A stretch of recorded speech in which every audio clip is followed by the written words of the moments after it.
자, 이 세계사적인 이 변화 속에서 이제 제가 그걸 이제 국가적인 차원에서 지금 말씀드린 거고, 지난 방송에서는 이제부터는 우리 보수 진영을 좀 말씀을 드리겠습니다.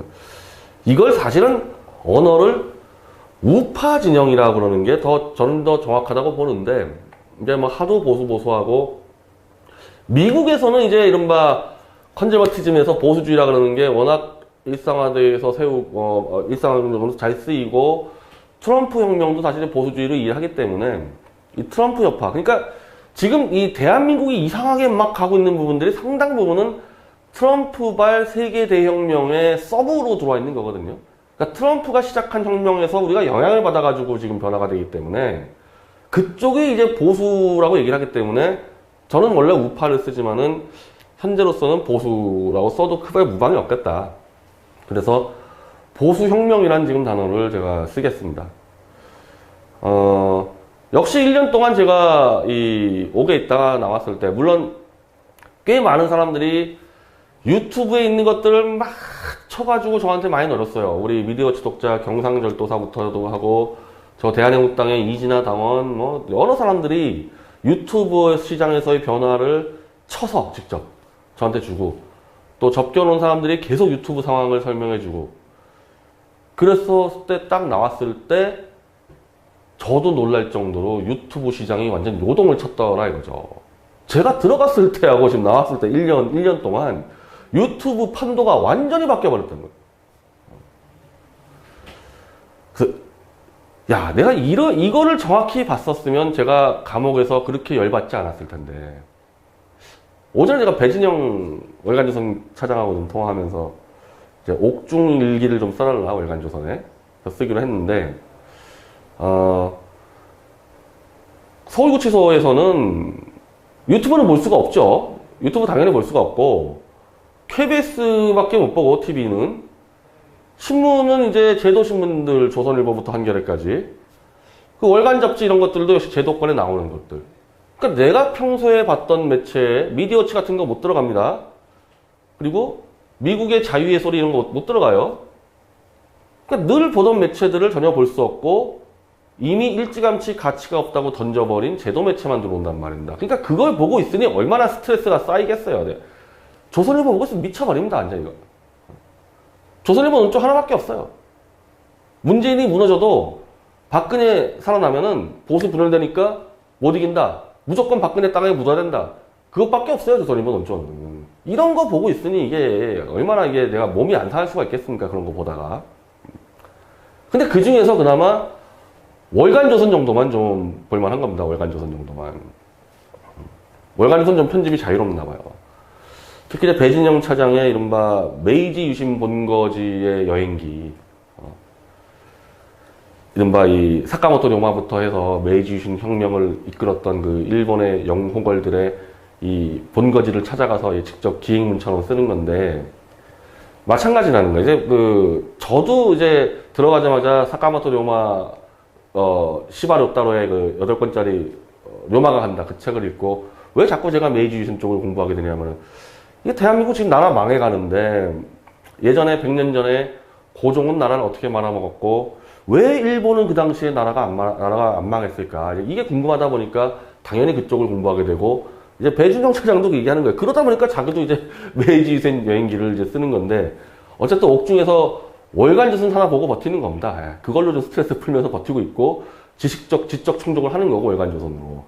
물론 단행본은 상관없고요. 단행본 책은 정말 다양하게 읽었는데, 매체로선 그렇다는 거죠. 근데 그 월간조선을 제외한 정말 이 매체들에 볼 때의 스트레스를 제가 이 유튜브 상황만 정확히 내가 알고 있었으면요, 스트레스 받을 것도 없었고, 쓸데없이 조선일보, KBS 볼 것도 없었던 거죠. 그냥 제껴버리고, 괜히 봤단 말이에요. 그래서 제가 지난 방송도 말씀드렸지만은, 박근혜 대통령 잘하고 있는 겁니다. TV도 안 틀고, 신문도 안 보고. 걱정할 게 없었던 거예요. 그러니까 저도 그 안에서 고민했었는데, 도대체 어떻게 이렇게 이명박 정권, 박근혜 정권 이어오면서 박근혜 정권이 한 방에 무너졌을까? 궁금하지 않겠어요?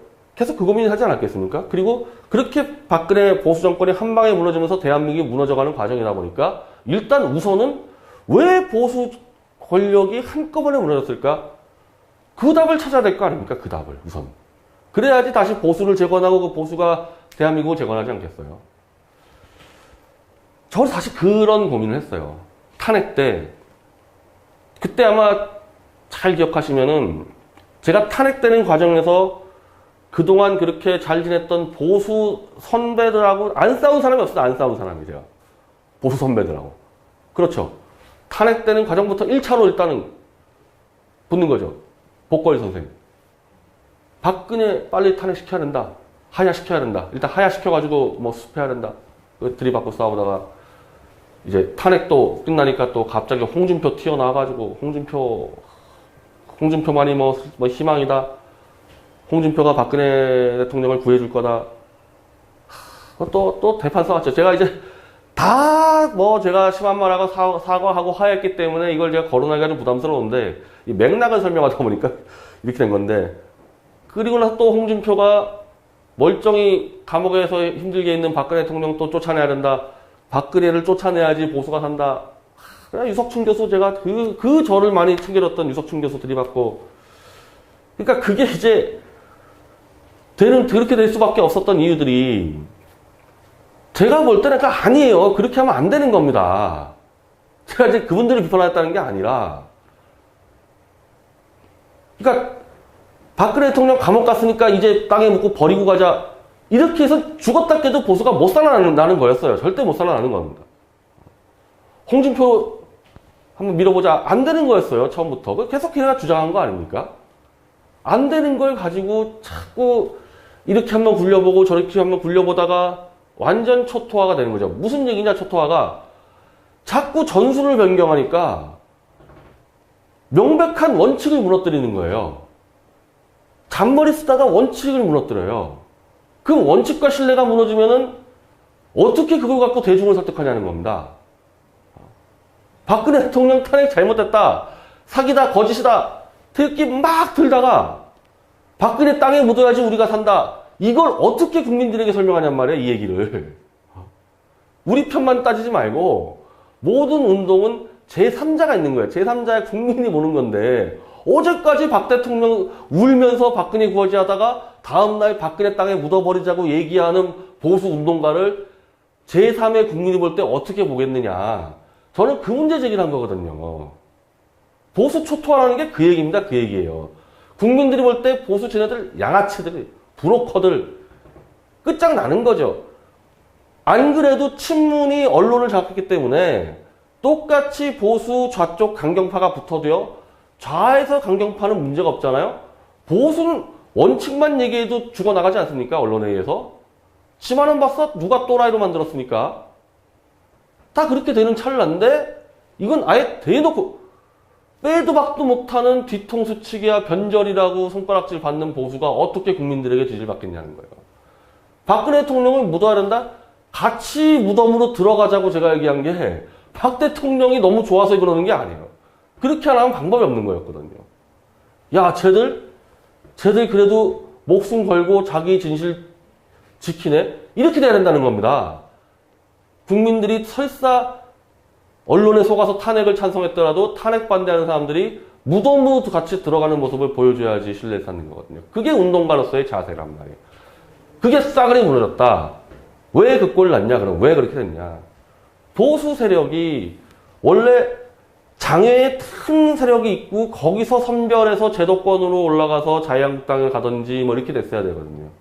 근데 이거는 역반대로 자유한국당과 돈줄을 진 전경련이 돈으로 사람들을 매수를 해서 공천장사도 하면서 이른바 줄 세우기를 하는 거죠.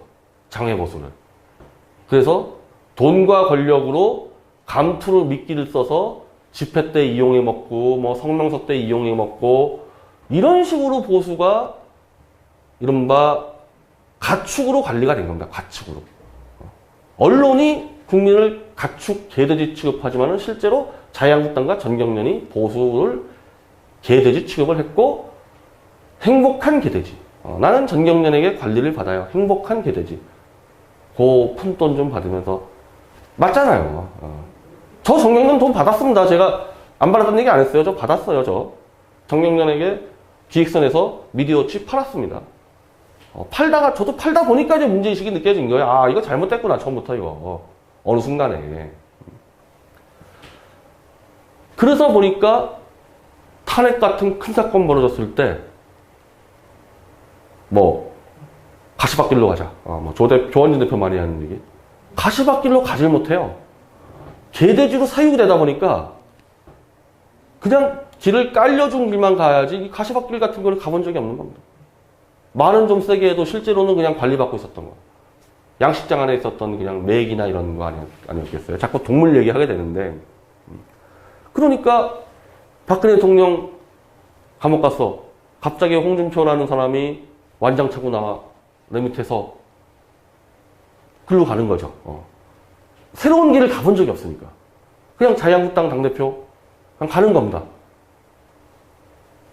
자, 어제 제가 보니까 고성국 박사하고 서정욱 변호사가 홍준표를 출당시키자고 방송하는데, 이 두 분은 홍준표를 지지한 적이 없으니까 상관없는데, 제가 그 방송 보면서요, 아니 대선 때 홍준표만이 희망이다 하면서 그냥 제가 전화를요 하루에 수십 통 전화 받으면서, 너 왜 조원진 도와가지고 홍준표를 방해하냐, 홍준표를 만들어야 된다, 그 전화에 시달렸다니까요. 저는 선거운동 뛰지도 못했어요, 그 전화 받느라고.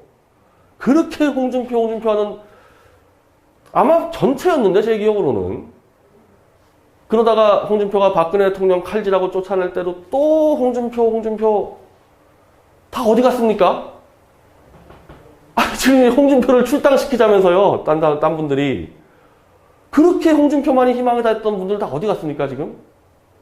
황교안 쪽으로 갔겠죠, 당연히. 안 봐도 뻔하잖아요. 아니, 물론 선택이겠지만, 자, 이런 식의 행태가, 이런 식으로 하는 보수를 국민들, 그것도 유시민이니, 김어준이니, 얘네들에게 약간 현혹된 20대, 30대 젊은이들이 박근혜 줄 섰다, 홍준표 줄 섰다, 황교안 줄 섰다, 이런 보수들을 보고 손가락질을 안 하면 그게 정신병자죠. 손가락질 하게 돼 있잖아요, 당연히. 젊은 애들이 볼 때. 상대적으로 자기들의 좌익들은 노무현이 죽었다, 울고 불고 여러 가지로 있긴 했겠지만은 뭔가 좀 의리를 지켜 보이는 그런 건 좀 있죠, 좌익들이. 그것도 상당한 쇼가 많지만 이렇진 않잖아요, 지금 이렇게. 그런 기질들로 온실 속의 화초들처럼 이렇게 돼 있으니까 당연히 대중적 지지를 못 받는 겁니다, 그거는. 그럼 누구의 지지만 받냐? 자유한국당의 공천 결정자, 전경련의 돈 집행자, 요 두 명한테만 귀여움 받으면 되는 거예요, 보수운동이라는 게. 지금까지 그랬단 말입니다, 지금까지. 그래서 5.18? 자, 5.18이요. 5.18 보수에서 금치거예요. 보수에서. 왜? 정경련 관계에 있는 사람들이, 그 자유한국당 관계에 있는 사람들이 5.18 얘기하면은 표 떨어져, 이거 안 되겠다, 막어, 얘기 못 하잖아요. 그러니까 보수 내에서 5.18 얘기하는 사람이 몇 명이나 있습니까? 지만원 박사하고 한 4-5명도 안 되잖아요, 지금. 그런 것까지 다 검열이 돼버리는 겁니다, 검열이. 여기 검열 받고 저기 검열 받고 뭘 싸우고, 이미 대중미디어에 다 익숙해 있는 일반 20, 30대, 40대 국민들 볼 때 쟤네들 제 뒤에 전경련 지시받고 있는 애들인데, 딱 보면 아는데 그거를 속여서 애들을 왜 보수는 젊은 애들을 못 데려오냐? 어떤 젊은 애들이 저런 보수를 지지하겠냐는 겁니다. 제가 그때 한번 방송한 적 있었나요?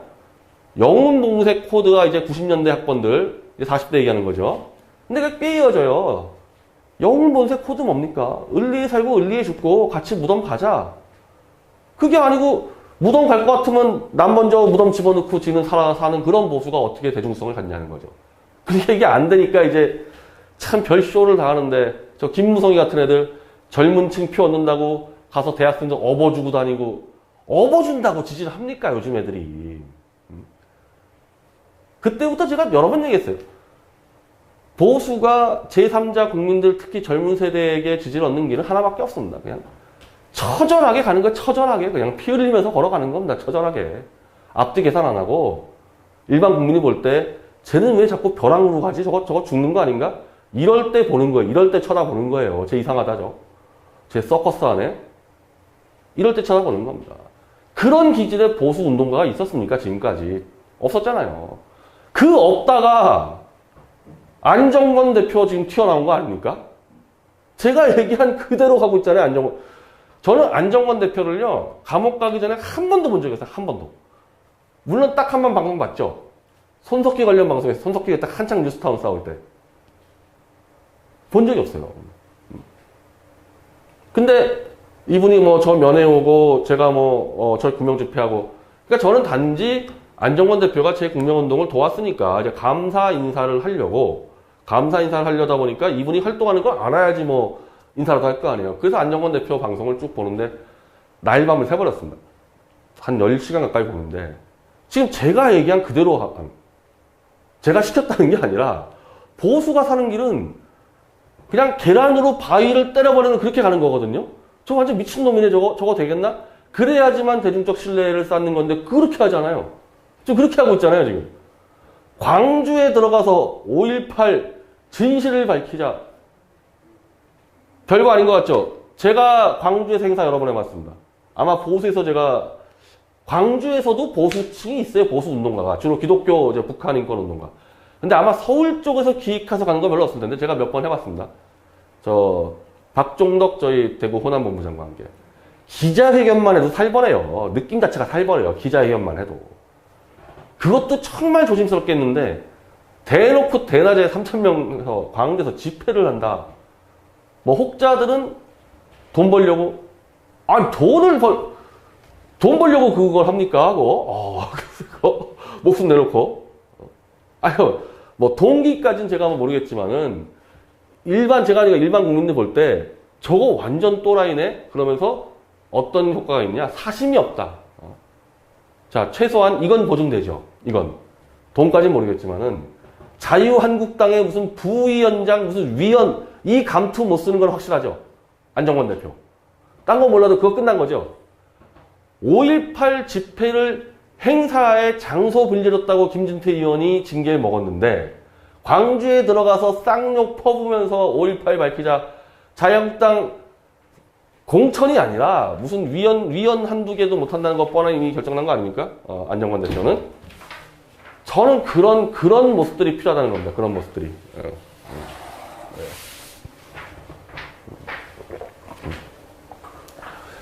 그게 극우다? 그러니까 이제 안정권은 극우다? 안정권 극우 5.18? 그게 아니라니까요. 제가 대중문화 평론가 정도가 제가 원래 대중문화 전공했잖아요. 그게 아니라 그냥 5.18은 자 민주화 운동 김대중이는 민주화의 영웅 이렇게 알고 있는 일반 젊은이들의 시선을 끄는 거예요. 그렇게 해서 일단 욕설까지 퍼붓고 왜 그게 가능해요? 순수함이 입증되는 거예요. 순수함이. 아 쟤는 국회의원 안 하는구나. 광주 가서 쌍욕 퍼붓는데 무슨 국회의원 하겠어요. 그렇게 자기를 버리면서 대중을 끌어들이는 겁니다. 그게. 그럼 너는 왜 안 했냐? 저는 이제 그래서 저는 글 쓰는 사람 제가 쌍욕은 안 하잖아요. 저도 말을 거칠게 하는 사람이지만 쌍욕은 안 하잖아요. 그 자기 주특기가 있는 거죠. 주특기가. 저 기자잖아요. 기자. 그러니까 저는 그걸 못하고 저는 컨텐츠를 생산하는 거니까. 그러면서 안정권 중심으로 보수가 모이게 되죠. 보수의 무슨 제도에 감투 쓴 사람들이 모이는 게 아니고 대중이 안정권한테 가는 겁니다. 그거 그냥. 그러면서 유튜브 시스템에서 뭐 슈퍼챗? 뭐 나중에 저도 사실 부작용 날 수 있을 것 같아요. 슈퍼챗 가지고. 근데 어쨌든 지금까지는 보수에서 펀딩한다 그러면 기획서 내가지고 전경련한테 받다 보니까 안정권 같은 보수운동가가 존재할 수가 없는 겁니다. 이 시스템상으로는. 지금 안정권 같은 사람이 보수운동을 뒤바꿀 수 있는 리더가 될 수 있는 거는 유튜브 펀딩 시스템이잖아요. 그것 때문에 나올 수 있었던 거지 예전 같았으면 안 되는 거죠. 절대. 그래서 이런 안정권을 중심으로 보수를 지지하는 대중 세력 나중에 저는 보수가 아니라요. 저쪽 문재인이 지지했던 사람들도 다 붙을 수 있다고 보거든요. 그렇게 대중 운동이 되면서 지금까지 자유한국당과 전경련에 줄 서 있는 보수 세력이 개편되고 있다. 안정권 말로. 상당할 겁니다. 상당할 거예요. 아주 상당할 거예요. 아주 큰 판으로 바뀔 겁니다. 그러면서 서브의 흐름이 있어요. 김용호 연예부장. 마침 아마 안정권 대표랑 김용호, 난 나이가 어떻게 모르겠네. 제가 74고 김용호 부장이 77인가 76인가 그러고 아마 안정권 대표가 약간 밑이겠네요. 78, 79.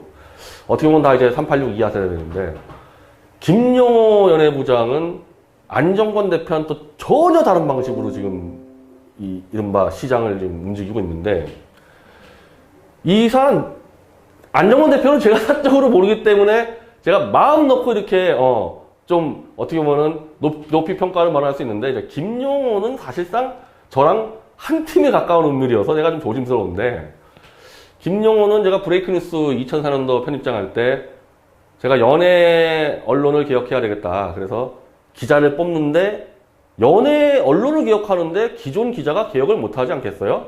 그래서 처음부터 기자가 아닌 사람을 뽑아야 되겠다 해서 이 이력서를 봤는데 영화사에서 일한 기자 경력이 없어. 그거 하나로 뽑았어요. 그거 하나로. 기자 경력이 없기 때문에 뽑은 거예요. 김용호는. 한번 만들어 보겠다. 이 낡은 기자들, 보도자료나 베껴 되는 그 연예인 사생활에 밝히는 이 기자들 말고 진짜 연예 언론 한번 만들어 보겠다. 그래서 기자 경력이 없어서 뽑은 게 김용호 기자고, 기자 경력이 없기 때문에 급여는 최저임금, 그 당시에 한 80만 원인가 그랬을 겁니다. 최저임금, 넌 경력이 없으니까 80만 원짜리 최저임금으로 제가 채용시켰습니다. 그러면서 네 마음대로 써라. 네 마음대로, 네가 그냥, 근데 워낙에 이제 영화에 대해서는 독학으로 공부해가지고 영화에 대한 것들을 많이 지식을 알고 있으니까 너 마음대로 써. 연예기사. 그래서 막 쓰는 거죠.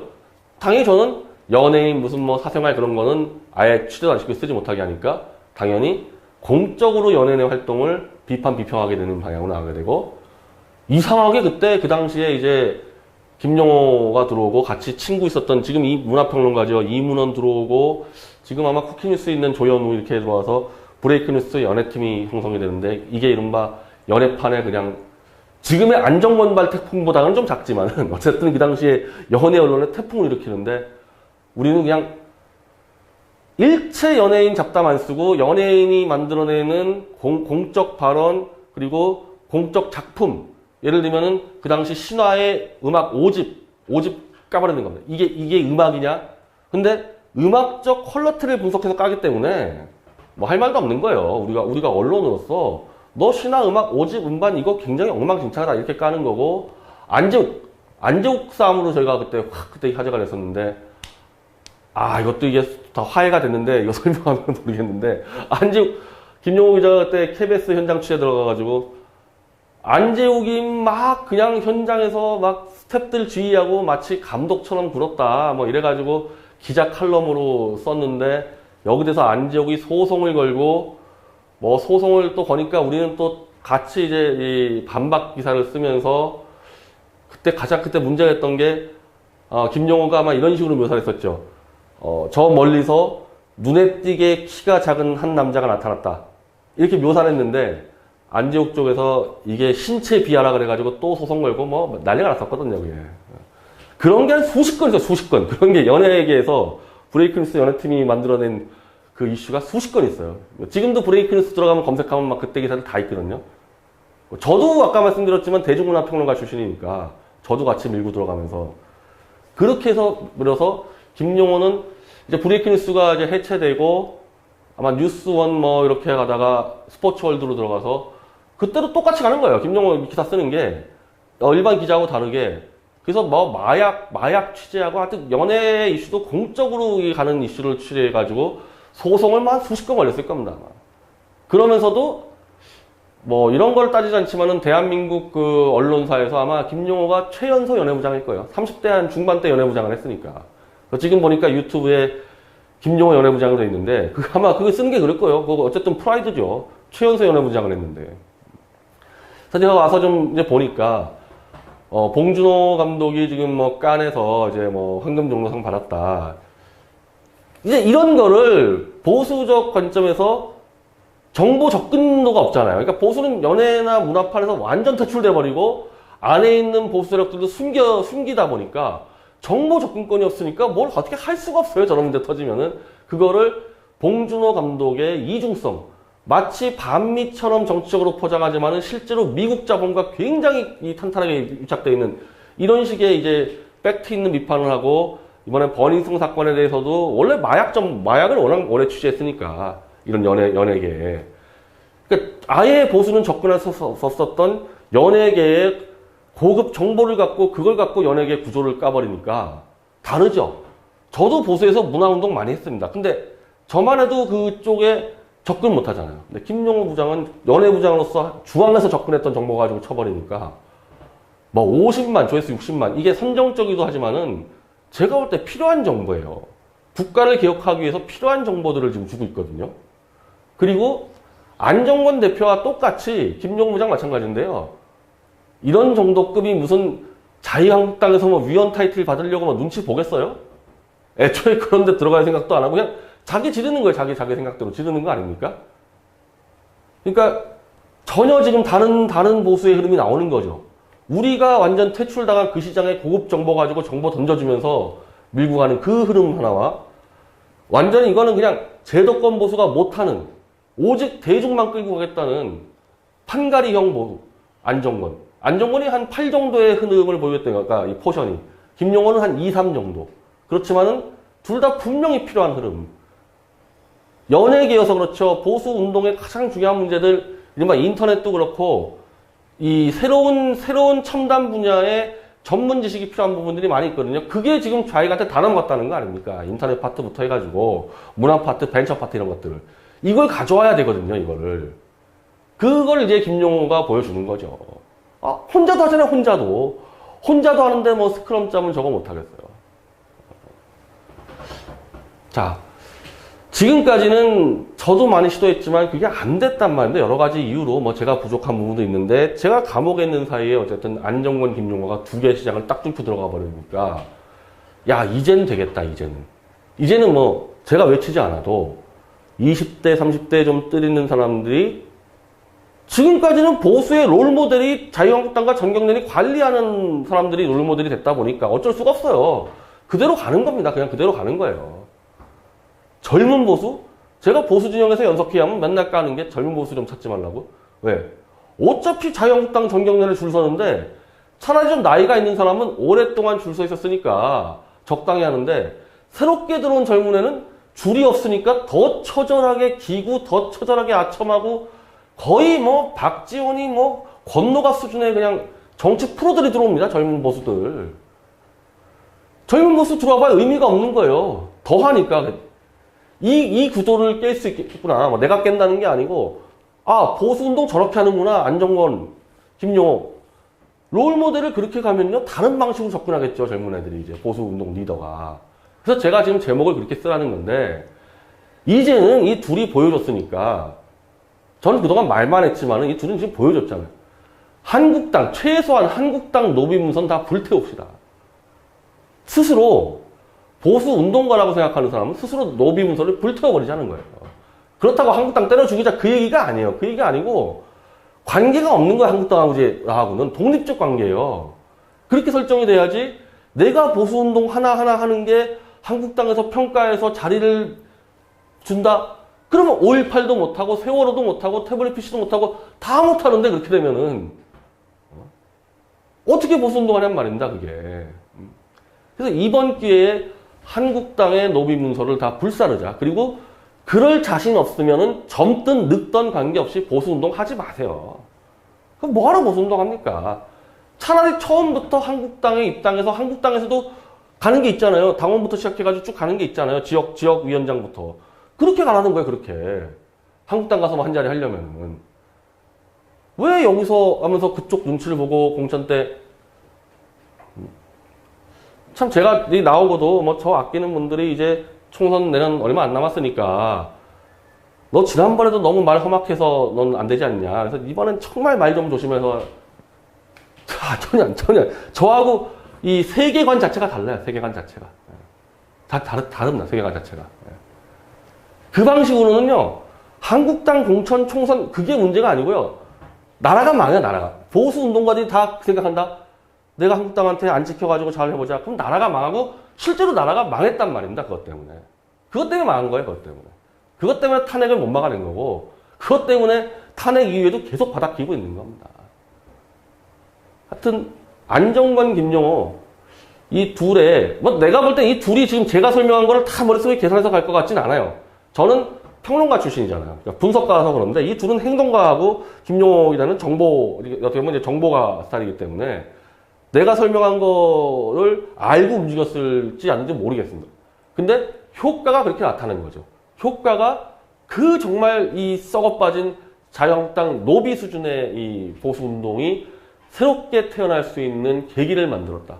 자신들도 모르게 한국당의 노비 문서들을 다 태우고 있다, 이 둘이. 경의를 표합니다. 예, 오늘 방송, 예, 이 정도로 하고요. 다음 방송 스케줄은 모르겠습니다. 예, 일단은 병원, 예, 건강진단 병원 입원부터 스케줄을 확정하고 나머지 스케줄을 정하겠습니다. 내일 오전 방송 하고요. 내일 오전 방송하고 수요일 강영석 변호사 방송하고 그건 어쩔 수 없고 하고 그거 이외에는 예, 병원부터 예약을 하고 그 뒤에 스케줄 잡도록 하겠습니다. 감사합니다.